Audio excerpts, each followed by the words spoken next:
Hello, my lovely people. It is a BCG Wednesday, and today, of course, we are talking about knowing your Boaz in a world full of Bozos. We are talking about my girl Ruth. My girl, my girl.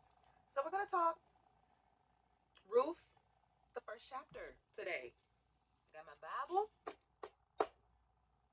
my sword of the Spirit, and we are going to break it down, okay? Let's break it down. So, in Moab,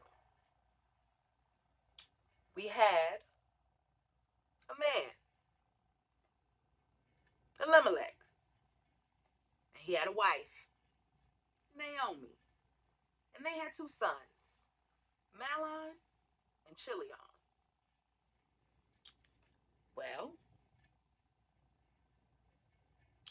Elimelech died, so Naomi then was left with her two sons. Her two sons got married. One's name was Orpah, and the other name was Ruth. Then eventually the sons died, and Naomi was only left with her daughters in laws, but her daughters. So they decided that they were going to leave and return unto the land of Judah. That's verse 7. Naomi then told her daughters, go back home to your family, your original family, because I'm old and I am not going to get another husband. I'm not going to have any more kids.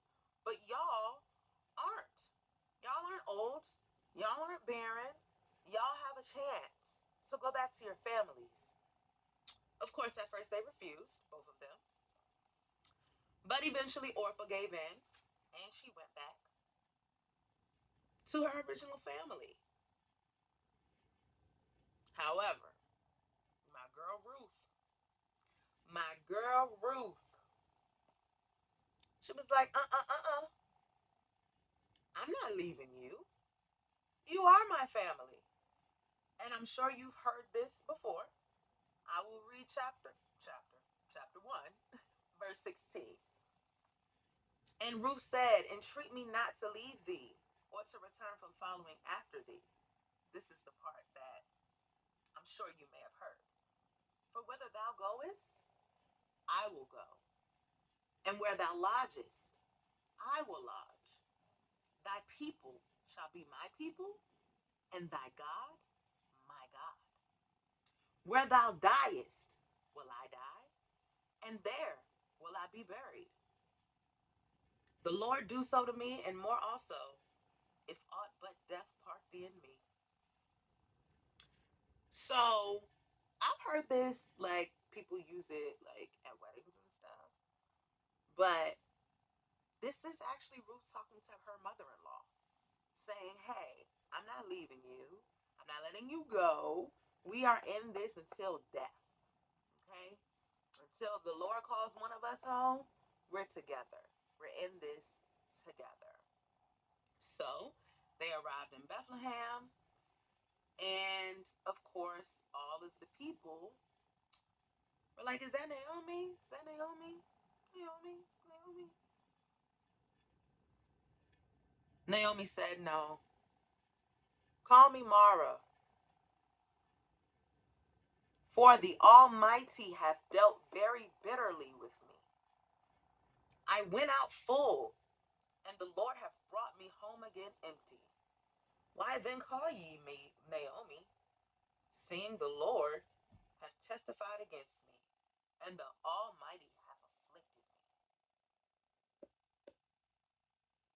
So she changed her name from Naomi to Mara because she felt as if God was punishing her, or had turned his back on her, or just was just, it says bitter, that he has dealt with her very bitterly.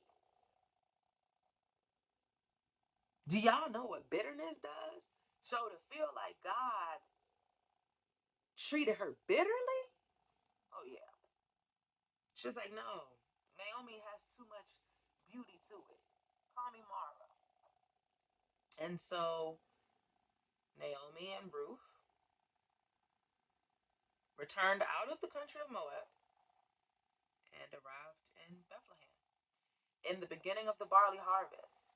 And that is important because I do apologize. I forgot to mention in the beginning of the chapter, it mentions that Elimelech, Naomi, and the sons were actually in the country of Moab already, and it was a famine happening.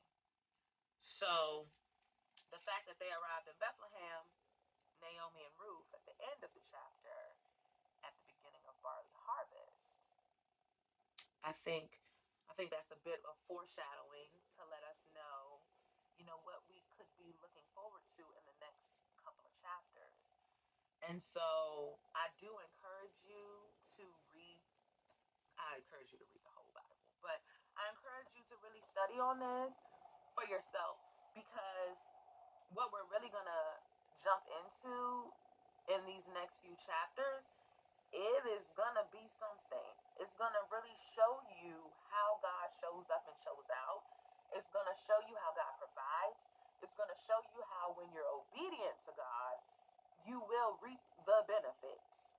And even if it feels like it's not going to happen right now, it's not happening right now, everything's going wrong, just hold on. Just hold steadfast.